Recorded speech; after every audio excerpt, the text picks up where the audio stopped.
blank where the view is nothing less than phenomenal. For how I express and project from my abdominal. The only view better, both my daddy and my mama know. No living parents, my sons give me balance. My wife is my serenity, this mic is my identity. The world is foul enough, that's why I write without obscenities. Provoking danger with broken language and spoken anguish. Begging to get hurt, why would you ask to go through changes? Yes, Lord, life's a chessboard, master the angles. Control the tempo, be the one who holds the info. Acknowledge is just as deadly as machete swings. When spoken, the truth is as potent as that Medellin. While others swear the style is free, I just let it ring. Our time is undervalued, soldiers make us better kings. My fam's on my shoulder, reaching after better things. Today I take the shot, for them I'd rather set the screen. My mama told me follow my dreams. My daddy told me get it by any means. Stand tall, make him bow to a king. But I've evolved, you can see the resolve. Look in my eyes when you speaking to God. Life and for those who we caught up in using what I was taught with the muse. I guess they call it proving I'm more than an artist. Penciling out my darkest while stenciling out a harvest. And storing what gets me from A to B, just like garages. Instrumental with collages. Envision what I've been drawing. Broadway to give you rhythm like the great Lena Horne. So bent on, found comfort in the storm. Find peace and on when you see them others perform. Organized chaos, I'll cast it like hey ya.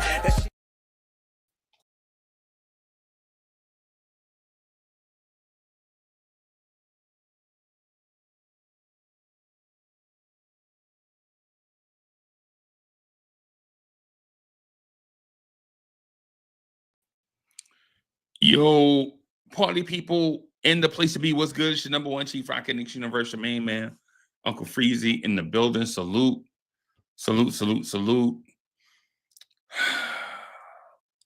HRM is in the building. Andios was good. Salute to all my people watching on YouTube. Salute to all my people watching on X. Salute to all of y'all. Oh, man, I don't know where that yawn came from. But it just came from somewhere, so whatever. Yeah, man. Salute to y'all, man. Ready to rock and roll, ready to talk about these Knicks. The Knicks lose to the Clippers in a game that looked like it was going to be a runaway, and our bench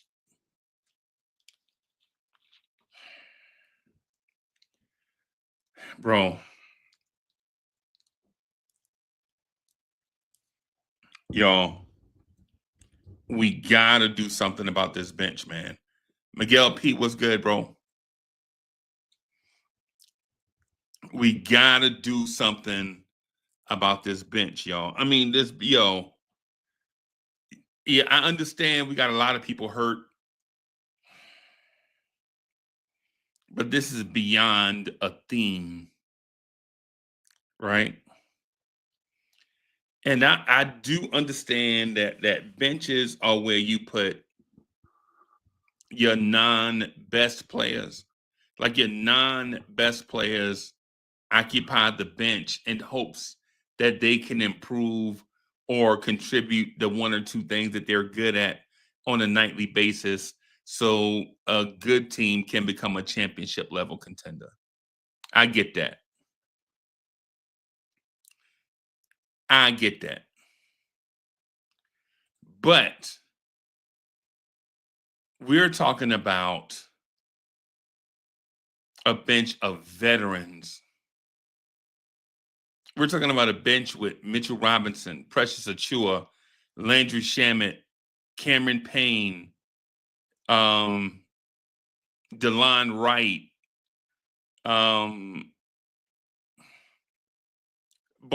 bunch of guys, right? And as soon as the starting five will come out and they'll get out to a lead or something like that, man, and then before you know it, it's like the lead is gone just like that. And you know why it is, and you can anticipate it happening, right? You know why it is. You can anticipate it happening. And it still happens. And not just against great teams, or good teams or mid teams or play-in teams or lottery teams or tankers, but everybody. Right? Everybody. Right? The Wizards. We played the Wizards the other night. Slap that. Next thing you know, as soon as you go to the bench, the Wizards go on like a 28-7 run and still down by 10.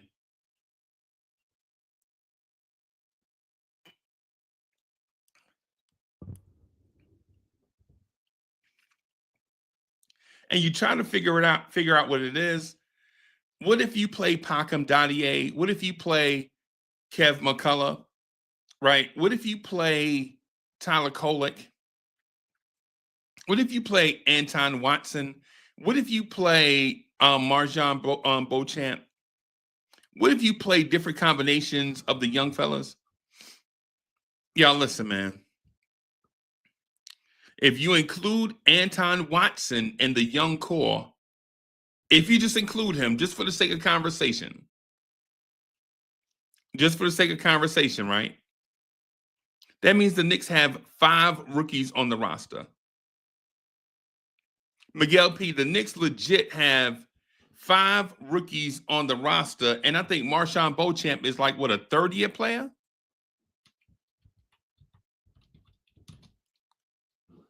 I'm going to see. Marjan Beauchamp is what, a third-year player? Let me see. I'm just going to check really quick.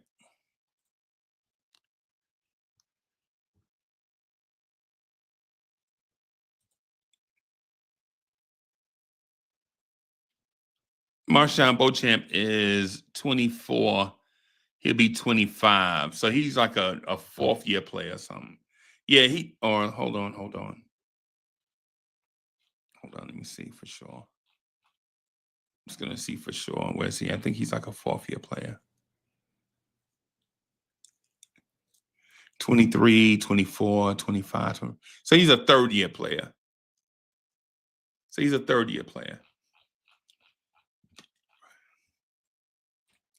So basically, the Knicks have 6 very young players, right? Even if you play them, you're still not looking at a world where those guys are going to be playing a veteran style. Maybe not now, but if you had played them like that early on and kind of incorporated them or whatever, incorporate them, then they'd be in a role. But I'm not even going to front on you. Watching Landry Shamet, Mitchell Robinson, Precious, and whatever other guard with them, we don't get defense or we don't get anything. What does Landry Shamet give you?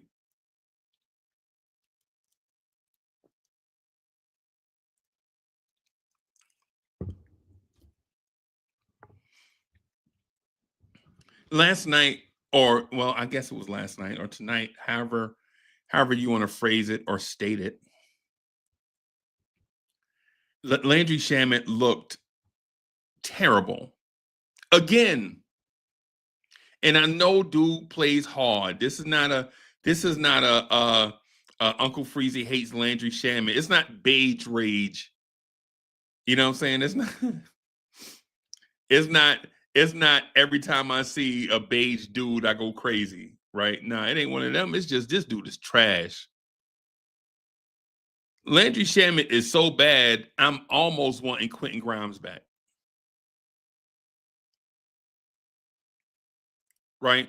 It's one of these things where just I could talk the nuance of basketball to y'all, but it don't make a difference because the end result is he's trash. I could talk about how he don't rub defenders off on screens. He's not well gathered on his shots, right? And then the shot doesn't look pure from a guy that's supposed to be a shooter. I could talk about him reading the offense so that he can relocate and get better shots in the offense, in our offense, right? But it don't matter because he's trash. I could talk to you about how when he plays with with Cameron Payne, they disrupt each other. Right? Him and Cameron Payne disrupt each other. You never get both of them going on the same night because they disrupt each other. Cameron Payne wants to do two things: get that three off or get to the floater. Get the three off or get to the floater. Landry Shamet is running around without a clue. Landry Shamet legit is running around without a plan. Kind of like that's the Live at the Barbecue song, right? Hey, DSJ, bro. What's good, DSJ? Steel in the building.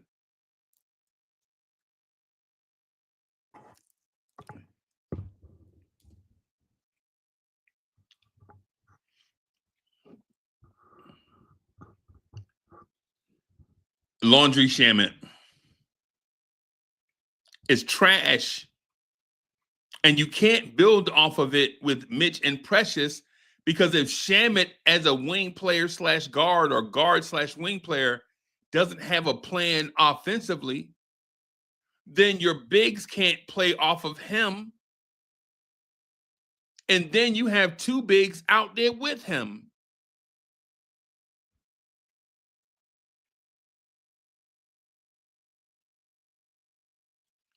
You feel me? Like the facts of the matter should be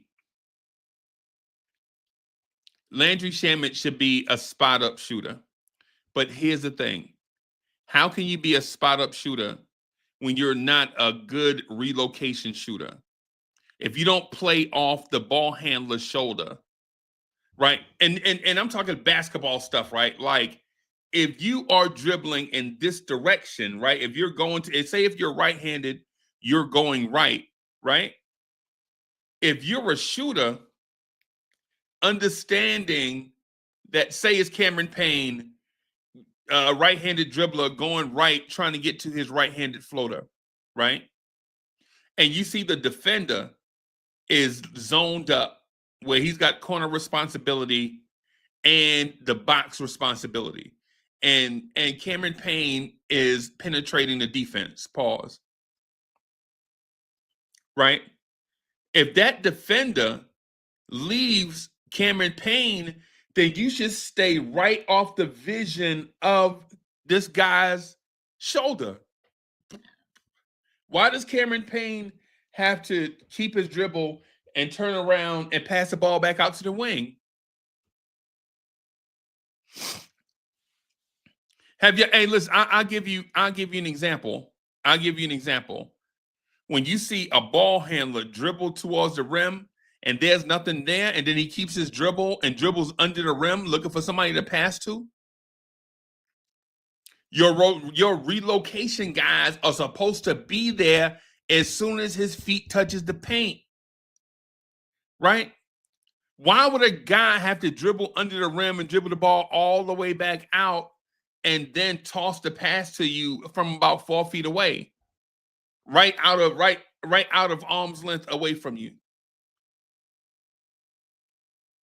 Like these little relocation things, people think it's just Tibbs or just Campaign or just Tyler Kolek.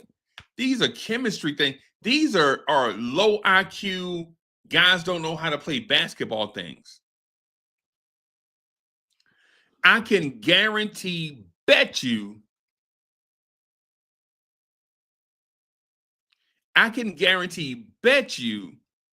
if Buddy Hield were in those offensive possessions, Buddy Hield will find the relocation place and be ready to shoot. Sniper. Now, Buddy Hield is also not a complete two-way player, right? But Buddy Hield has at least one excellent NBA talent. And it's not just shooting the ball. Buddy Hield's excellent talent is, for an above average shooter, his talent is relocation. He can relocate well to get that above average shot off.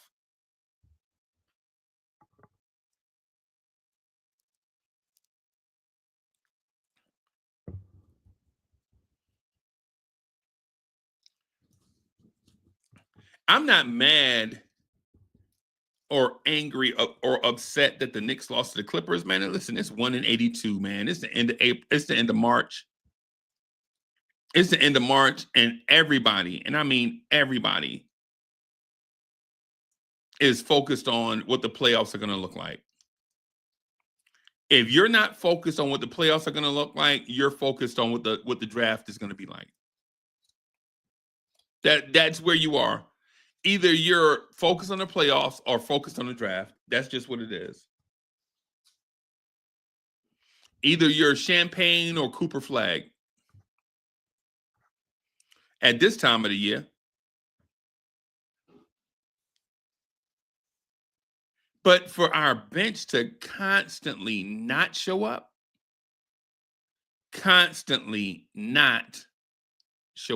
and I mean constantly, like that Immature song.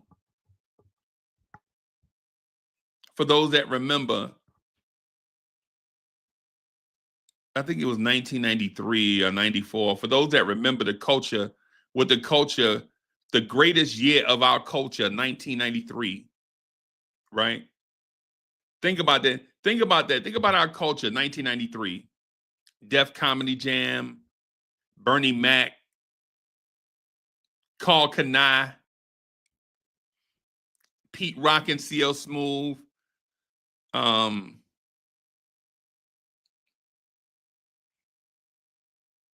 What else was out in 93?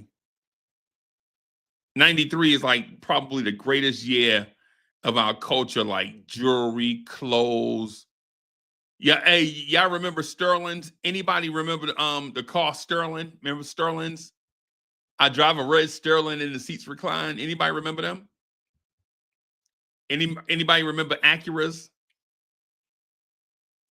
Anybody remember the Axe when the Acuras first came out, or around about the time that they had first came out?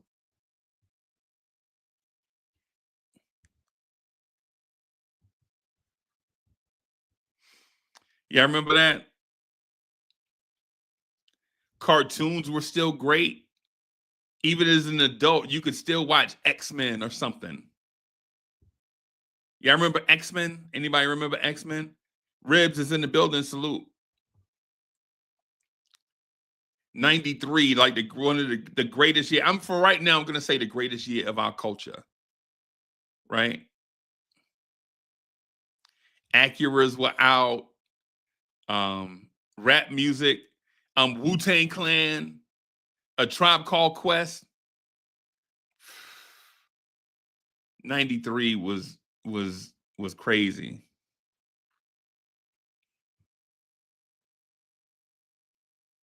Yeah, y'all remember the culture. Y'all remember the end of some icons, like I think WBLS was coming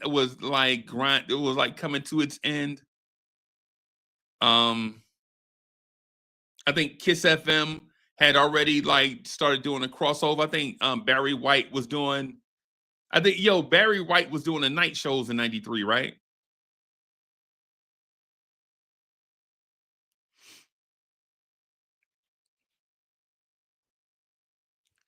This is back when you could do the culture had all the type goofy movies, the goofy movies coming out. I think it was like I think CB4 had came out around that time. I think that the joint y'all remember Who's the Man? Anybody remember Who's the Man? Ed Lover and Dr. Dre. I think Juice came out in 93.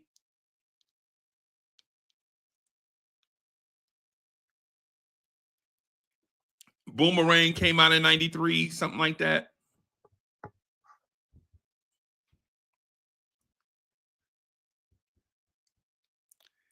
Ty Barbie's in the building. Salute. Ty Barbie might be too young to remember 1993. Ty Barbie won't remember 1993 with Def Comedy Jam and the Knicks were fantastic, man. Our Knicks were fantastic, man. Yeah, I think Ty Barbie may be that might be a little bit before his age, so he probably won't remember Bernie Mac in his prime, Chris Tucker in his prime. Yeah, Virtuoso. You remember that 93 till? Remember that? Souls of Mischief was out. The dudes that did that song, She Keeps on Passing Me By. What's the joint? She keeps on passing me by. Yeah, I remember that. Probably the greatest, one of the greatest moments of our culture where, you know, different brands went out.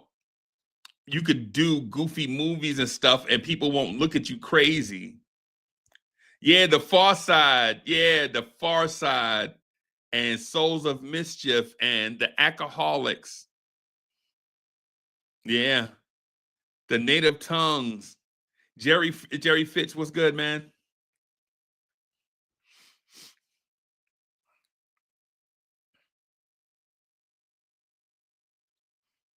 Yeah, man.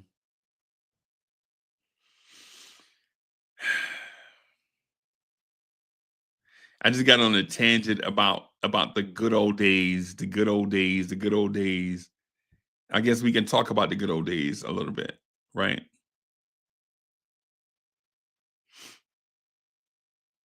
We could talk about that. We could talk about how the Knicks are a lot more injured than what we think, I guess. Brunson's out, Deuce is out, Cam just got hurt.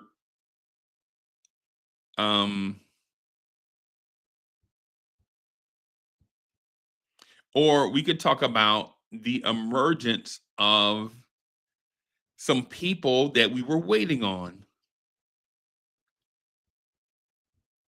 I don't know about y'all. But we could talk about this. I think Mikal Bridges is looking better than he has all year. Not just scoring though. Not just scoring. Oh, somebody said Raekwon. Yeah, man. Only built for Cuban links. I listened to that the other day. The Raekwon Ghostface album. the Raekwon Ghostface album. Yeah.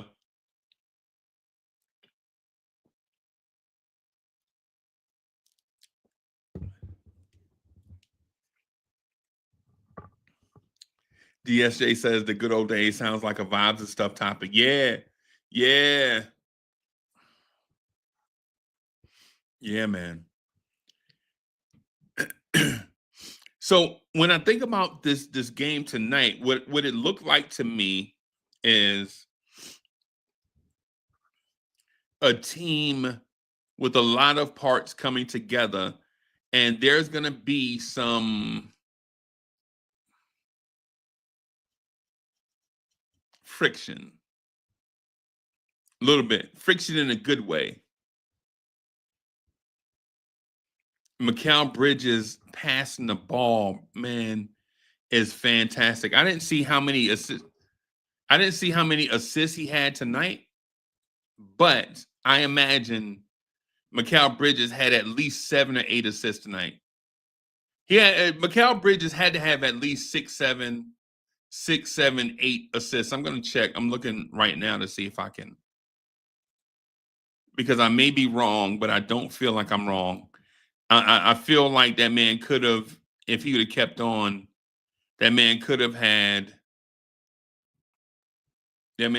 could have had 12, 14 assists if he stayed assertive. So Mikal Bridges, oh, okay. All right. So Mikal Bridges had 9 assists.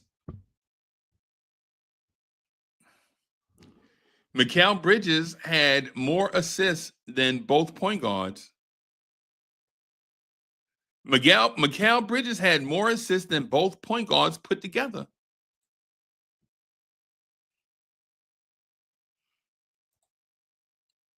Yeah. I really like the touch passing between Josh, Cat, OG, and Bridges. My only thing is it sustainable going forward?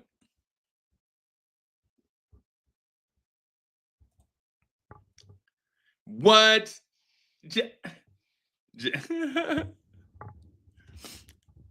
Okay, so I would have never imagined that.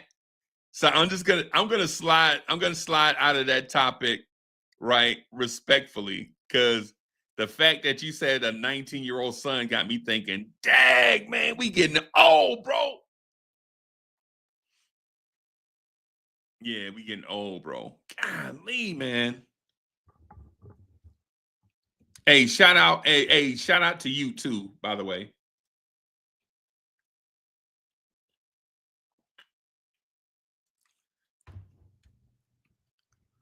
Yeah, man. Yeah, man. And so while tonight seems like a wasted effort in experimenting, it seems like a wasted experiment, right? I don't think so, though. So we didn't win. We lost. But at the same time, we learned something. I want to show y'all something. I spoke with Fritz Alcindor, right? And I'm not trying to gas up the hype train, because Lord knows I had been talking about Kev McCullough for months, and then all of a sudden, there's a Kev McCullough hive, right? But I do want to show you this.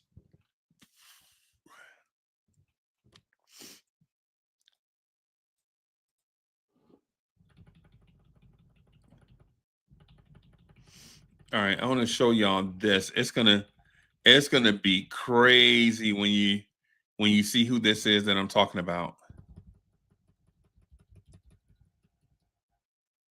All right, let me go back up here to. All right, I'm gonna share the screen.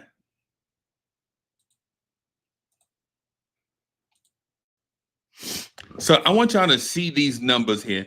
Hey, Fitzy, look at these numbers here. Look at this, right? 5.6 points, 5.1 assists, 7.7 points, 7.4 assists, 7.9 points, 8.2 assists. If I ask you to name this player, I bet you could not guess. Fitz, I want to give you the first guess. Guess what player this is. That was a play that playmate so well, but could not score because he never looked at the rim. You should. The answer is right there at the top of the page. Y'all should know. Y'all should see the answer. It's John Stockton. It's John Stockton. And while I'm not saying that Tyler Kolek is John Stockton, I'm not saying that. What I'm saying is, if we look at pass first archetypes, right? If we look at, yeah, Virtuoso, the answer right there on the screen, right? Yeah. If we look at the pass first archetypes, right? I remember watching a young John Stockton being forced to shoot the ball, but could dime you up from anywhere on the floor. right? A young John Stockton did not want to shoot the ball, but he could dime you up from anywhere on the floor. And as we watch young TKO go through his bumps and bruises, we are watching a player in this archetype adjust to the speed of the NBA game and learn the nuance and relationships of the game. One of the things I'll point out from one game to the next is in the the last game we played, I think we played the Mavericks. So we played the Mavericks, right? We played the Mavericks, right?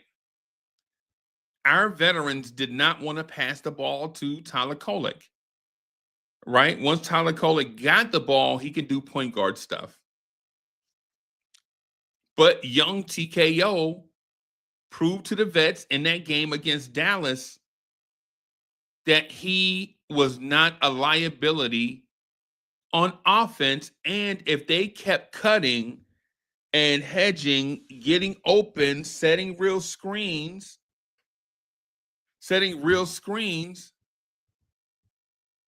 Tyler Kolek could find them, right?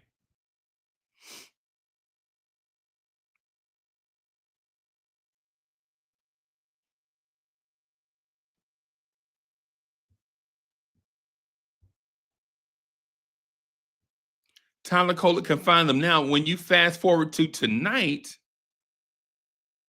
the veterans are looking now for Kolek to get them into offense because of what they experienced against the Dallas Mavericks.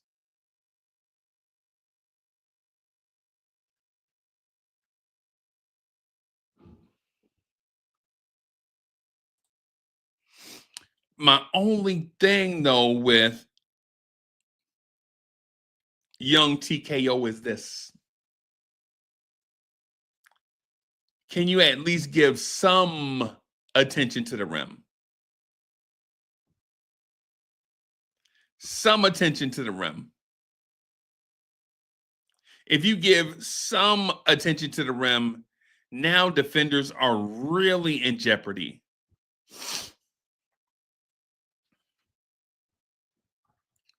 When you give some attention to the rim, now defenders are really in jeopardy. Now they can't just turn their back when Mikal Bridges cuts because you might shoot the three.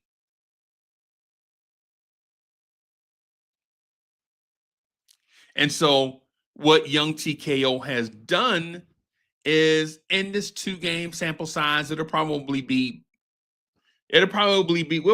see more of this over the next 2 games, right? Because regardless if Deuce comes back or not, Cameron Payne is probably going to be out. So when you have Brunson, Payne, and Brunson is definitely out. Deuce is questionable. Cam Payne might be questionable. Young TKO, you're on the clock.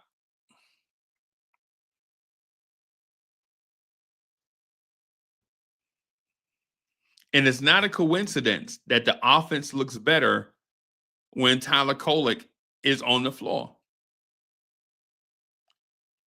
Here's the flip side to that. One of the things that I wanted to point out a while ago, right? Tyler Kolek's defense is not as bad as what people make it out to be. Is it not great? Yes, it's not great. Yeah, his defense is not great, but neither is Brunson, neither is Steph Curry, neither is Dame Lillard, neither is Trae Young, neither is Cam Payne. When you have a player that has an elite NBA skill set, If they lack somewhere else, then that was going to be okay, right? But tonight, I believe his defense was exceptional for a Tyler Kolek.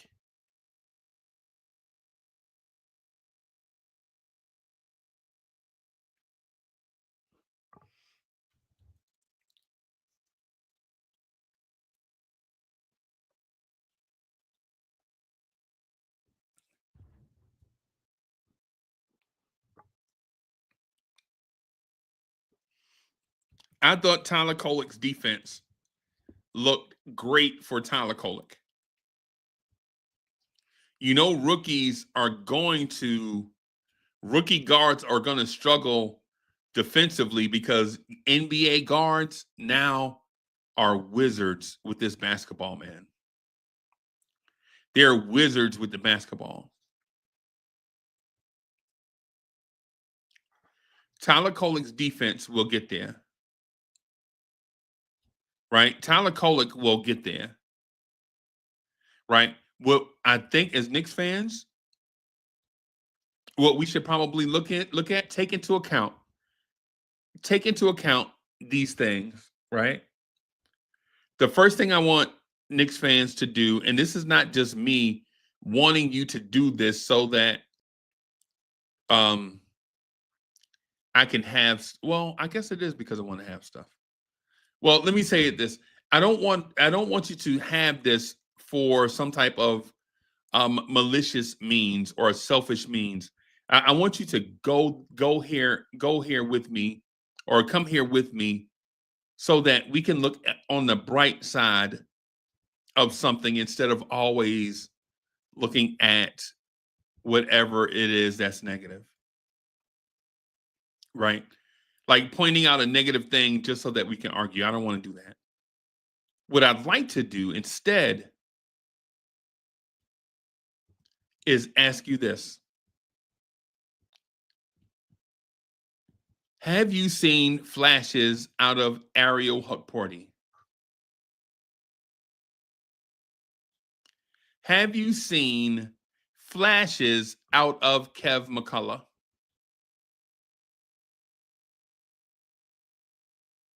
Have you seen flashes out of Tyler Kolek? And you don't have to answer me. You can keep the answer you can keep your answer private, but just understand where I'm going with it, right? Whatever your answer is, that's your answer. You could choose to share, or you could choose to keep it to yourself. And whichever. I'm not gonna feel a way in whichever you choose. The reason why I'm mentioning it though, is because I feel as if the Knicks are onto something if we stay patient.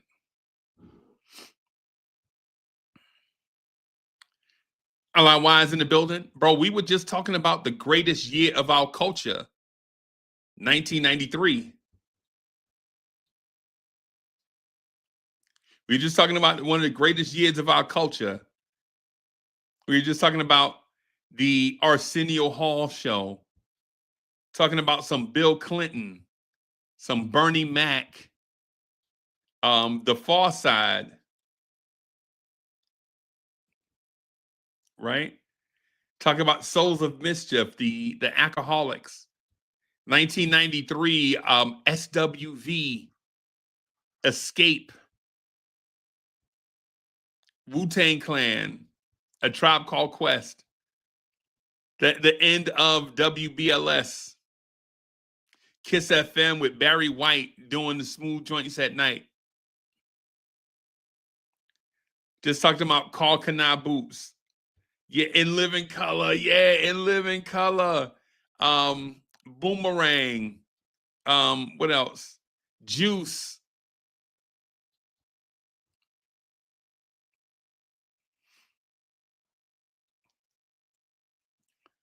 Just talking about how good the Knicks were. 92, 93, 94, 95. How good the Knicks were. Hit him up, says New Jack City. Yeah, New Jack City. Man. The heartbeat of the city. Y'all remember the heartbeat of the city? Y'all remember what the city felt like in 93, 92, 93? Y'all remember what that felt like? I can't remember what year Hot 97 burst onto the scene. What year was that Hot 97 burst onto the scene? I'm thinking 94. It might be before that. I can't remember, but I'm remember Power 105, Hot 97. Yeah, the Dream Team. Yeah, man. Yeah, man. Y'all remember that? Y'all remember what the city was like to be a Knicks fan in 93? Y'all remember what that was like? A group named, yeah, really a group of like 13 dudes, but really only 9 of them rap. I mean, it was like, what is it, like 15 guys, but only 9 of them are on the album. And then their name is after martial arts. You know, Wu-Tang Clan. It sounded so gritty, like Wu-Tang Clan. Like, what is a? So we knew what Wu-Tang. We knew what Wu-Tang Clan was, right? But why Wu-Tang Clan? Why not Fist of Fury? Why not name your? Why not name the group Into the Dragon? So I don't know. I don't know. Yeah, y'all. You talking about Times Square? Y'all. Times Square, 42nd Street. Y'all talking about 42nd? Every time I think about 42nd Street, I just think about newspaper in the wind just blowing around. Everything just looked trashy. Yeah, a lot wise saying Rodney King. Yeah, man. That's what we would. So we were talking about kind of a little bit of both about the Knicks tonight and the culture back in 93, what it felt like when a lot of y'all were in y'all prime. You know what I'm saying? Going down to the corner store and getting you a pack of Newports in a newspaper. A Pepsi probably costs, what a Pepsi, a 16-ounce Pepsi probably, in the city, well, shit, it was $10, but everywhere else, a 16-ounce Pepsi was like 65 cents. Man, you can get you like, for $1, you can get a newspaper, and you can get you a Pepsi, a newspaper, and a Lucy. Back when Lucy's were a dime. 93 was like, yeah, Fushnikins and Smith and Wesson and Brand Nubian, and a lot of people forget a group that was out around that time. The group that had this they was out the sewer. What's the group that was out the sewer? Microphone check, microphone checker. Yeah, I remember what's the dude that came with Jerry Fitz, you a cowboy. Jerry Fitz at Cools with the filters cut up. Man, you a desperado, bro.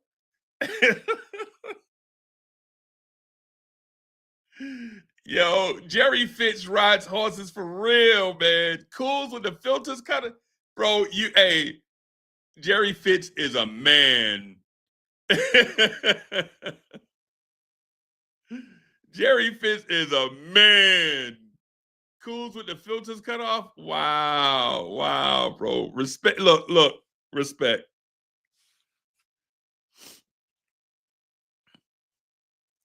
Why I said St. Ides was $1.50.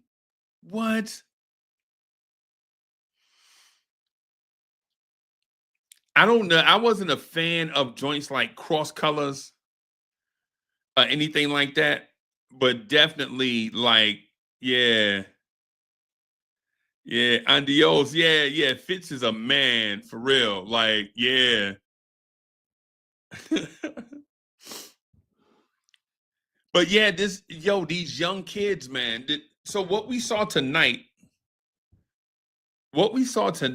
was, even though we lost, and I don't know if I speak to y'all about what's the word I'm looking for? Um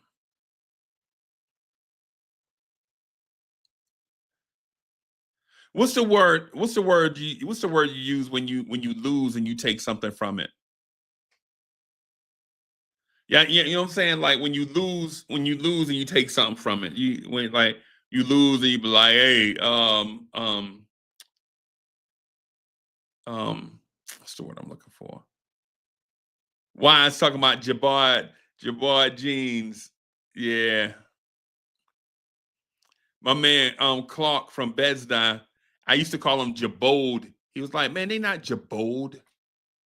He's the kind of spells like Jabad. I was like, Jabad? You sure that's Jabad? Shout out to um yeah, moral victory. That's it, Wise. Silver lining. That's it. That's it. That's it. That's it. Yeah, what else happened in 93? Evander Holyfield and Holyfield and Riddick Bowe in 93. Florida State Seminoles football, Charlie Ward. Anybody? Oh, yeah, y'all remember Charlie Ward? We Knicks fans. Y'all remember Charlie Ward, just for a different reason. Y'all remember Kevin Knox, but for a different reason. I just thought about that, the irony. Charlie Ward and Kevin Knox, and we're Knicks fans. We remember them for different reasons.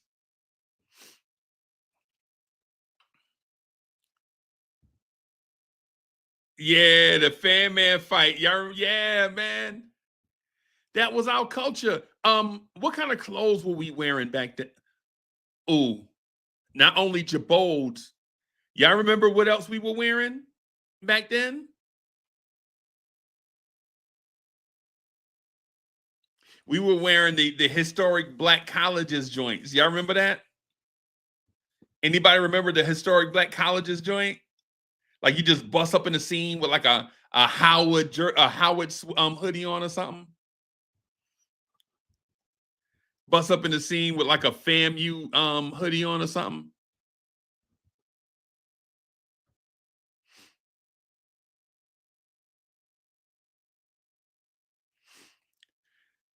Yeah, man. And then tonight's game, is we shouldn't look at it as a moral victory or look at 40 acres and a mule. Yeah.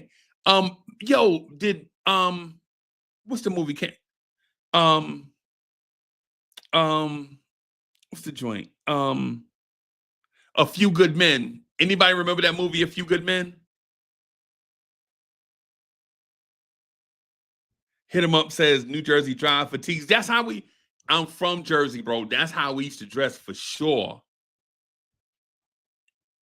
Me and my uncle share the same last name. So when he came home from Vietnam, man, I used to wear that army fatigue jacket to the store.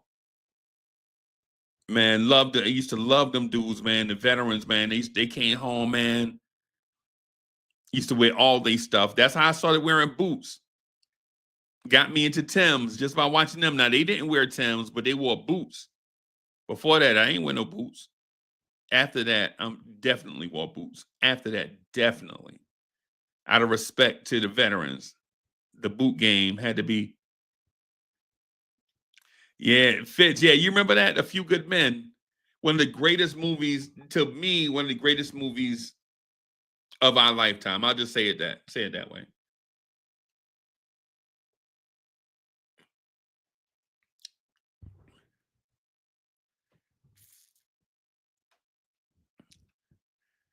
even though I don't want to speak about moral victories or silver linings, yeah, Wiz, yeah, teachable moment, yeah, learning experience.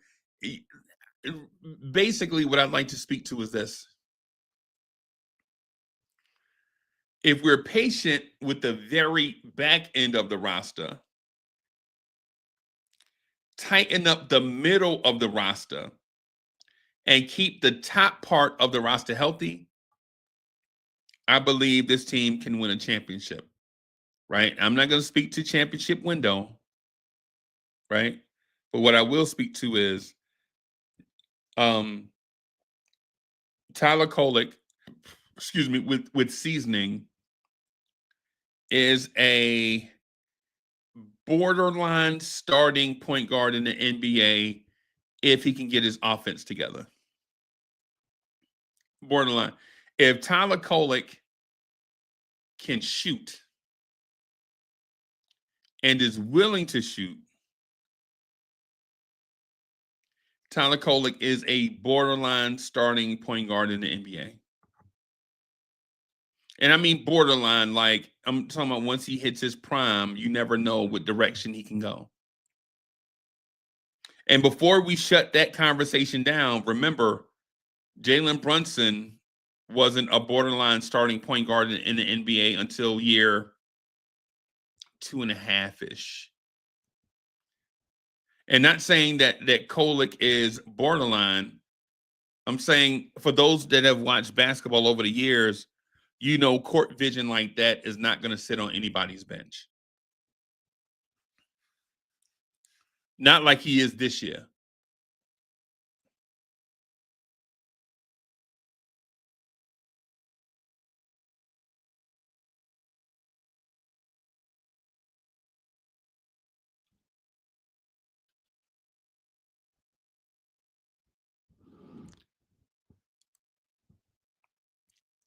I will say this about tonight. We got to do something with Mitchell Robinson and or Precious. We've got to. Right?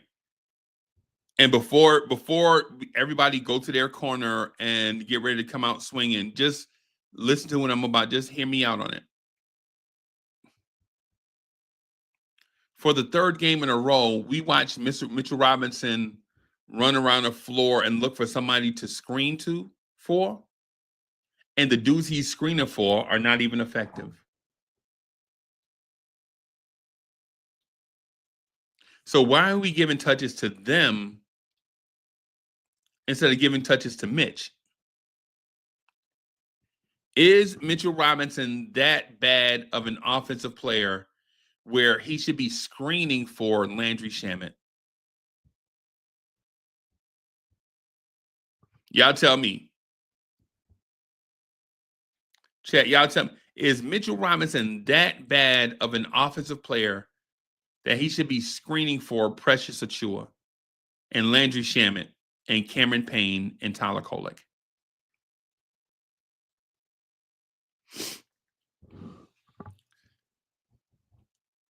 I'll give you time to formulate your answer, but I'll give you my opinion on it. No. Mitchell Robinson should be scoring the basketball. What are we talking about? What are we talking about? I saw dudes all night throw up UFOs. What's the difference between them throwing up UFOs and Mitchell Robinson throwing up a UFO occasionally?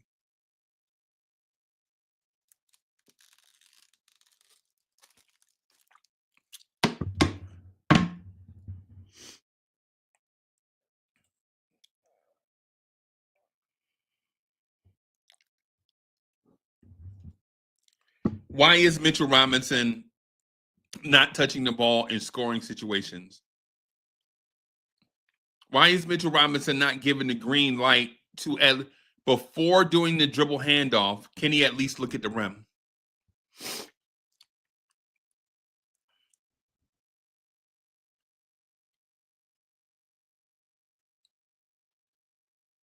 Why is Mitchell Robinson, when no other player is within 50 square feet? 50 square feet is not that much, by the way. What is that, about 12 by 12? No, that's not 12 by 12. 50 square feet is how much? 7 by 7? That sounds about right. It's about 7 by 7. Was that 49? Yeah.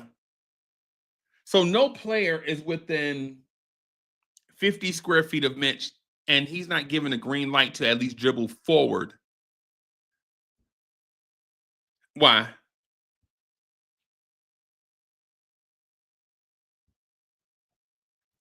What are we doing? Is there something? Is Mitchell Robinson not looking to score, looking to be aggressive, or does Tibbs have the handcuffs on him? Either way, there's something wrong with that picture.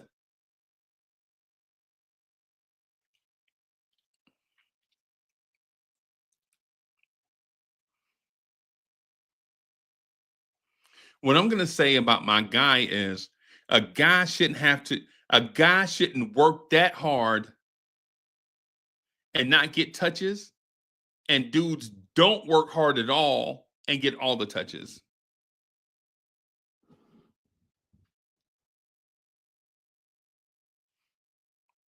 Am I making sense to anybody, or am I on Fantasy Island?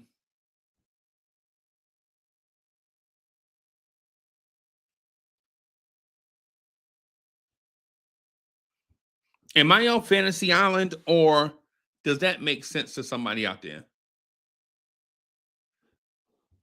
Fitz says Mitch scores on putbacks or lobs. That's it, and that's okay. In the playoffs, he'll be screening for Brunson. That's what's up. But just pure offensive ability, I'd rather a cigar store in it. Wow. What I'm gonna say to that man is, I don't want to depend on Jalen Brunson to do all the scoring in the playoffs.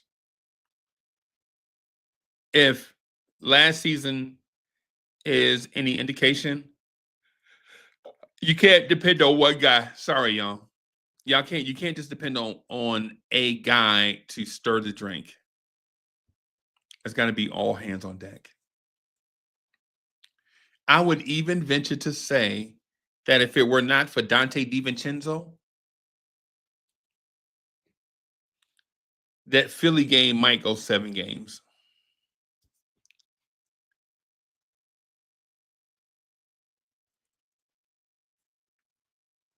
If it wasn't for Dante DiVincenzo, that series may go 7 games.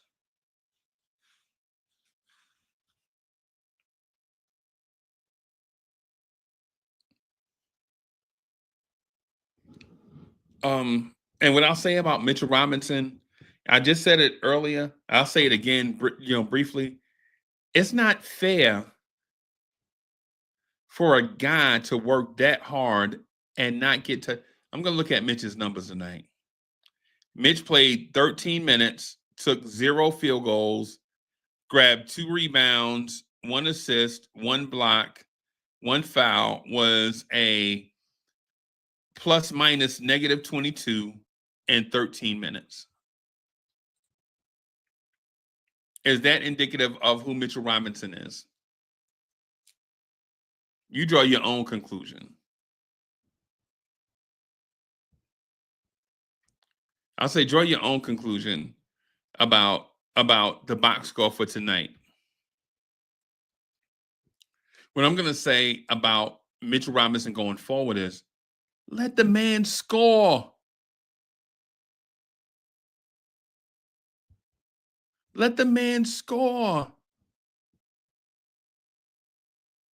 Why does that man have to box out 3 extra large human beings so that Josh Hart can get a rebound? And no knock on Josh Hart, but just follow me.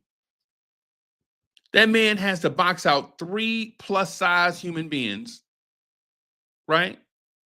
Mitchell Robinson by himself, right, has to box out 3 chubbies so that Josh Hart can get a rebound. They run the floor, and OG Anunoby get the layup on the other end. And they don't even dap up Mitch. They dap up each other. Good job getting me that assist. Hey, great job finding me for that layup. Well, if it wasn't for Mitch boxing out 3 chubbies, what are we really doing out here? Right? And I know me saying this sounds adjacent to the conversations that we've been having, right? But mind you, this conversation is purely basketball. And this is not Mitchell Robinson hyperbole. Like when we talk basketball and we say things like this about Mitch, hey, I'm okay with it. When we talk about Mitchell Robinson stopped Neptune and Pluto from crashing together and then he smoked a cigarette, see, then that's when I have the problem. When we talk about Mitchell Robinson stopped 2 galaxies from colliding and then he got a kitten out of the tree, see, that's when I have the problem. But when we talk about the real stuff that we see, like Mitchell Robinson played 13 minutes tonight, had 0 impact, and you wonder why he had 0 impact with so many starters out. Why was Mitch a negative impact with so many starters out? It's not a Mitchell Robinson issue. It's a system issue. Like Mitchell Robinson legit is going to be underappreciated. It's just what it is. What are we going to do with Precious? Why is Mitch and why on God's green earth are we playing Landry Shamet, Josh Hart, Precious Achiuwa, and Mitchell Robinson together? And then wonder why the Clippers are just shooting the lights out all of a sudden. It's not because they're a defense, because Mitch is a defender. Precious is a defender, right? All these guys are defenders. The only thing think about what I'm telling you is even if they hold that team to 40%, if we don't score, the Clippers are going to cut the lead.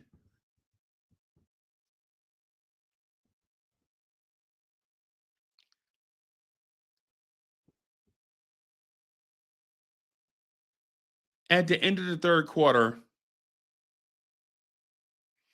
the Knicks were trying to get a shot up.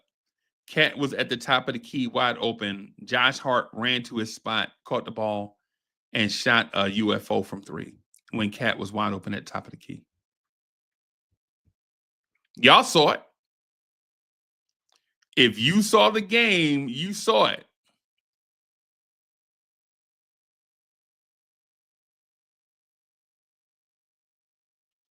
You saw Cat was at the top of the key, wide open for 3. Josh Hart crashed through the screen and got to Cat's spot and was 6 inches away from Cat and shot a 3 and missed. Now hold that thought, because it's going to sound like I'm a Josh hater, right?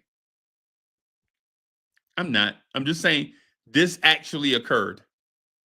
This is not something that I made up. This is, something that actually happened in real life. Right? That happened in real life.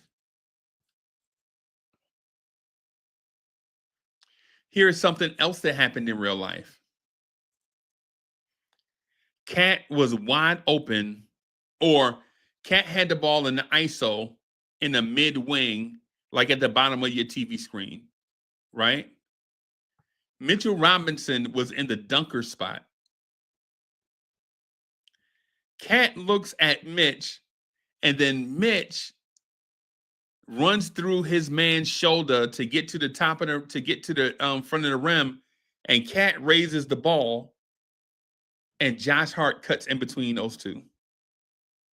And Cat pulls the ball back down, pulls the ball back out, and passes it back to the line right.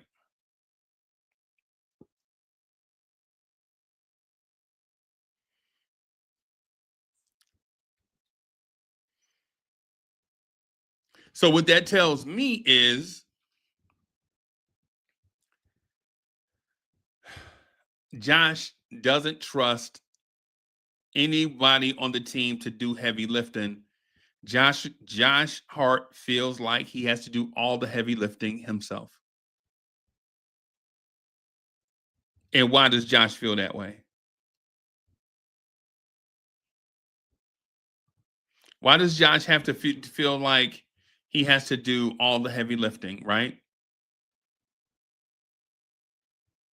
Tonight, Josh Hart played 34 minutes, was 3 of 9, 0 for 4 from 3, 1 of 3 from the free throw line, had 5 rebounds, 6 assists, and 7 points.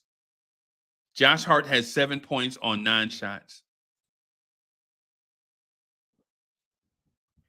What that tells me is Josh Hart feels like he has to do all the heavy lifting, all the peripheral stuff. Josh Hart feels like he has to do it. No big deal. I've been in that situation before, and y'all have too. Y'all have been in that situation where y'all like, well, fine, I'll do it myself. Y'all have been in that situation. Fine, never mind. I'll just do it myself. Now, whether that's true or not, it looked like it. It looked like it.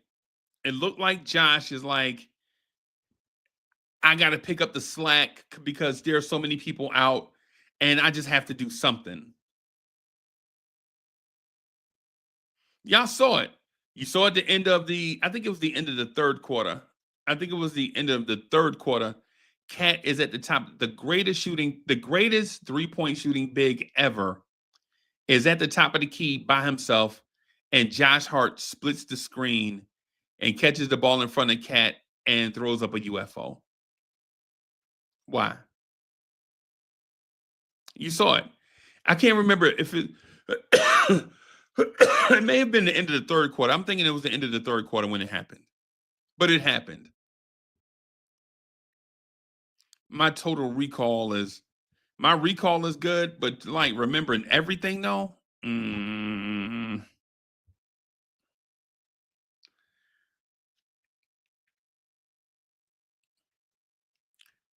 Cat on the wing sees Mitch. They make eye contact with each other. Cat is at the bottom of the screen. Mitch is underneath the rim, and it starts to take off for the rim.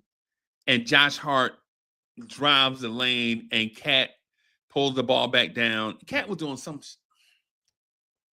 trying to get, and so they kick it back out to the guard, and then we miss and go back the other way.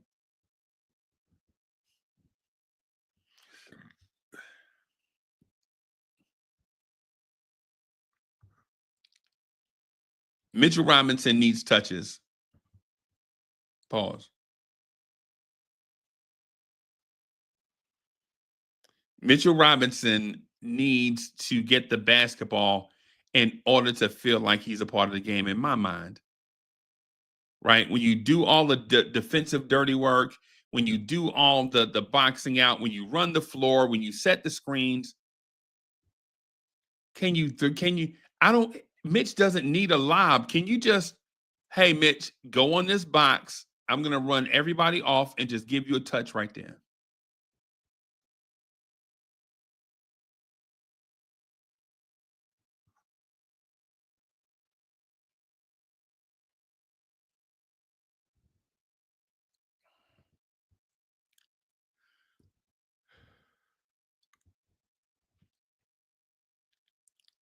That man needs touches. Kev McCullough needs minutes. The bold move I would make is Kev McCullough for Landry Shamet.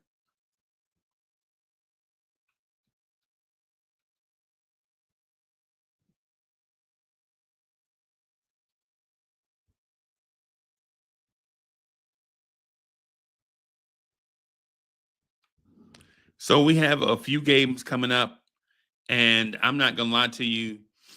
They don't worry me in the slightest. I think the Knicks are locked in at 3, and so what? I don't care if the Knicks win 48 games or 55 games. as long as they lock in at 3. Keith Turner is in the building. Salute.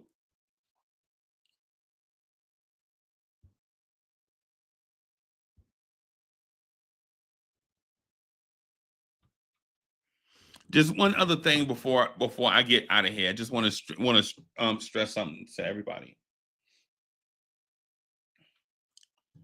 It's been a long season, and we argued a lot about a lot of stuff.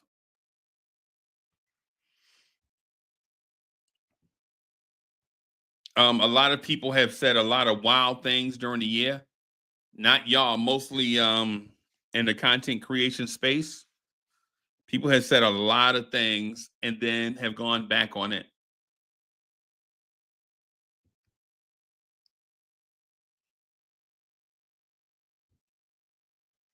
What I'm going to say here is I saw Tibbs run 3 plays tonight, right? Now, they ran more than 3, but just follow me. I saw them run Zoom Jet twice. Zoom Jet is a Boston Celtics play where they have Tatum on one wing and Brown on another wing, and they run a play where whoever gets free first gets the ball, basically. If Tatum works free first, he gets the ball. If Brown works free first, he gets the ball, right? I saw them run that, and I also saw them run basic pin downs for Bridges so that he can be a decision maker. And it goes back to that tall guard point that in this offense, if the Knicks can find a tall playmaker, and emphasis not short, not average, big. I'm talking about a big playmaker. When the Knicks find a big playmaker in the offense, a tall guard, the ball moves better. When Josh Hart plays like a tall guard instead of a power forward, the ball moves better.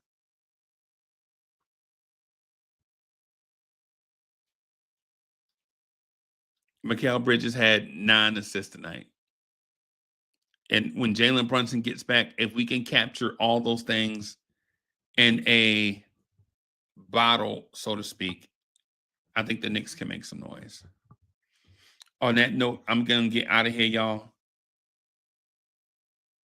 It's been a wild couple of weeks. Your man's is tired, man. Thank you for rocking, man. I'm going to holler at y'all later. Peace.